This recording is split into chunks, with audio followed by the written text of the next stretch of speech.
There's a version of you that never sleeps in, never skips training, never wastes time. There's a version of you who never fails. It is waiting for you. Genuinely ask yourself a question, you at home.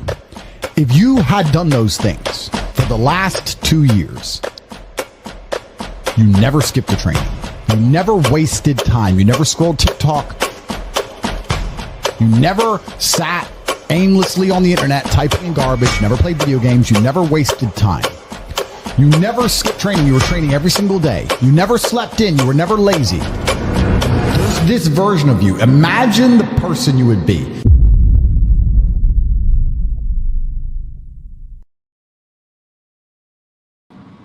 Imagine the person you would be. What it do, man. It's the MK podcast. This is episode number 2. So with that being said, we're going to be talking about Keishas turned into quote unquote friends. And then also we're going to be talking about the potential TikTok ban that's more imminent than not, and my thoughts on it and my regards on it. And I also think it's kind of a sales tactic. So with that being said, we're going to first, without further ado, I'm going to pass the mic over to Kane, let him introduce himself, and then we're going to react to this clip by Candace Owens. Yeah, no, man. You already know what it is. We're back at a Sir Smoke game on the ground for the Munger House. We just get up the pound and are ready for the next round. So with that being said, let's jump right into this shit, man. And before we jump into that, I almost forgot. Got to show off the new AI collage.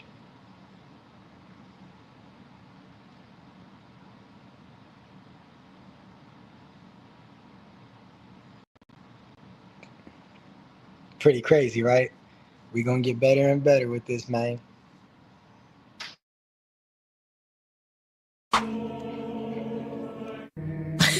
I don't know what's happening at this funeral. And the strangest thing to come out of this is that Obama and Trump are apparently bros. Like they became best friends at some point, cackling. Obama's like cackling Kamala style at Trump's jokes. We don't know exactly what it is that he's saying, but we do know that it is generating a lot of memes. So first and foremost, let's just take a look at how angry Kamala is as she looks back and realizes that Obama, who was supposed to get her to the White House with his brother's speech, is actually enjoying her archenemy in life. Take a look at this.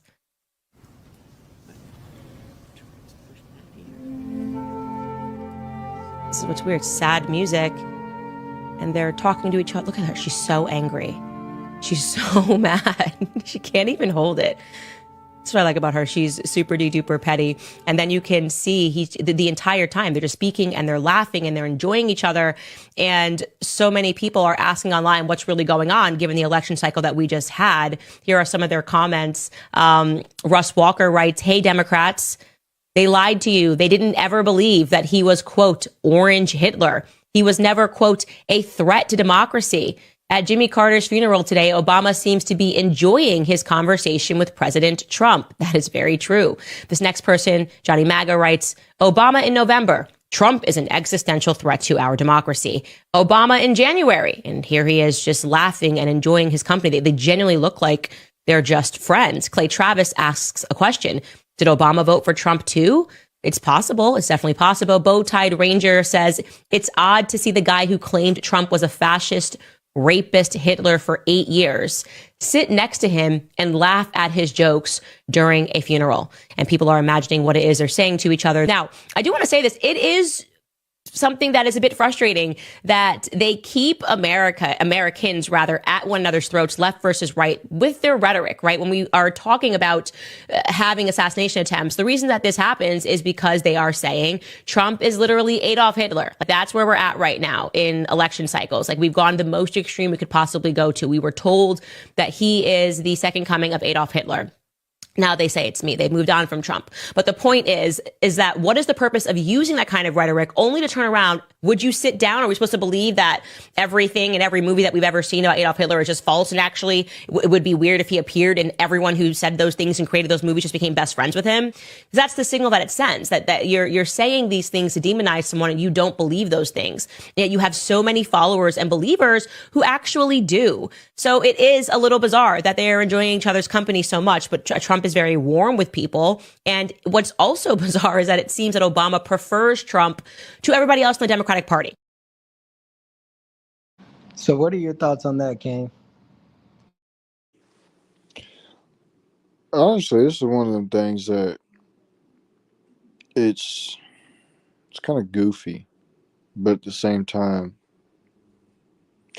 I don't know. It's one of those things that I don't have very much thoughts on because I don't know. It's almost kind of confusing to me. Like I get they're at a funeral and all that, and they're being respectful and shit. But Obama looked like he was like having a chat with his best fucking friend. So I don't know. It's weird to me. That's what I think. I think it's weird. But It just goes to show you that a lot of times the Keishas only don't like you because they want to be down. Because the way he was sitting there, I've never seen anybody as happy as I just saw Obama happy at a funeral. I've never seen nobody that happy at a funeral. But he was hyped. He's like, man, finally we can catch up. It was like you playing dodgeball against your homie, and y'all playing against each other, and then finally y'all get on the same team. So it's like, let's go, looking at us. right, And that's exactly what it felt like. So Kamala, that bitch was mad as hell, boy. She started dude. pretending she was reading the obituary with her bitch ass and all types of shit, man. So I love to see it because it just goes to show that all these niggas that claim they don't like Trump, they playing on us, homie. Like Dewberry say, I need to put that as a clip on here. They They playing playing games games with with us, us, homie. homie. Everybody playing. So that's why when y'all like become little sheep and you follow behind these politicians, what your stupid ass don't know is behind closed door they all cool. So like Trump don't care. He gonna keep it G. But at the end of the day, all these other niggas is keeping it G too. They keeping it GAY. They're obsessed.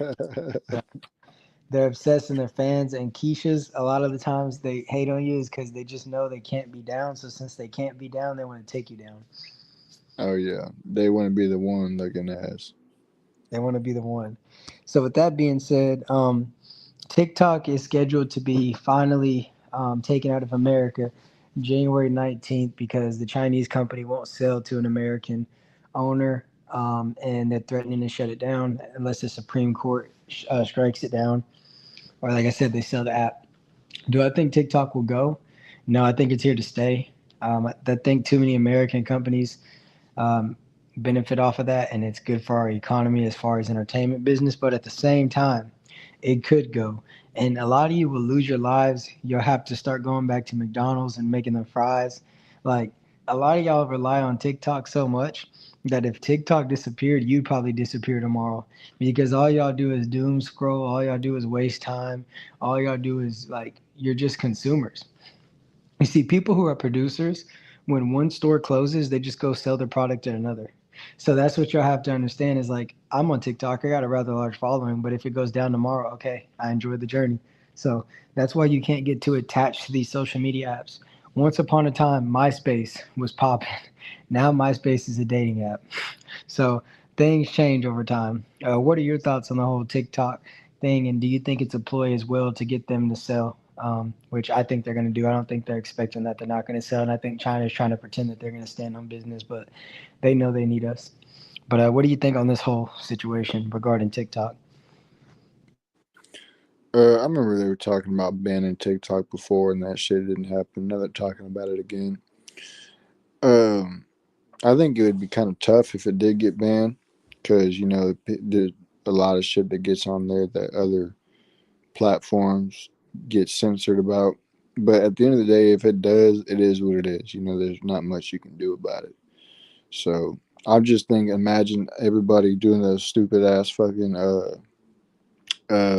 what do they call those AI character lives where they pretend to be somebody and all this, that, and the third, and that's how they get their money. I just imagine them fucking tripping out. Oh shit, how am I gonna make money? Well, bitch, guess what? It's time to work a real fucking job now. Tough shit. Welcome to the real world, son. But no, I think it. There's there's ups and downs to it because it'll force some people to actually get out more and get a regular life, and then other people who do business on it, it'll impact them in a negative way. But it also forced them to figure out an alternative. You go to YouTube, start building that shit up. You can go to fucking Twitter or whatever. All these other monetizable fucking platforms you can go to and build that shit up. The only thing is they're gonna have to work extra hard because they're gonna have to work a job while doing that shit to keep some type of income. So it's a positive and a negative. So it's like a double-edged sword. That's what I think about it. But then again, that's if it does even fucking happen. It didn't happen last time, so I don't know. And that's why you have to understand the benefit of multi-purposing your content, putting it on many different platforms, and not becoming too reliant on anything. You can never put all your eggs in one basket, because if that basket has a hole in it, all your eggs have now fell and cracked. So a lot of you are soft as eggs, and your yolk is going to spill out of your ass if TikTok disappears tomorrow. But with that being said, that's all I wanted to cover on this episode. Kane, you got any last words or thoughts on the topics before we conclude another episode of the podcast? Yeah, man, just get your fucking head out of social media and go outside and touch grass for once. Some of y'all would be real good for TikTok to get banned if it does. At the end of the day, I ain't really tripping about it because I was here before TikTok and I could be here after TikTok. Don't really care. With that being said, appreciate y'all for tapping in. Make sure y'all share with your friends, your families, mothers, aunts, and grannies, and everybody else trying to know we finna dip, man. There's a version of you that never sleeps in, never skips training, never wastes time. There's a version of you who never fails. It is waiting for you. Genuinely ask yourself a question, you at home. If you had done those things for the last 2 years, you never skipped a training. You never wasted time. You never scrolled TikTok. You never sat aimlessly on the internet typing in garbage, never played video games. You never wasted time. You never skipped training. You were training every single day. You never slept in. You were never lazy. There's this version of you. Imagine the person you would be.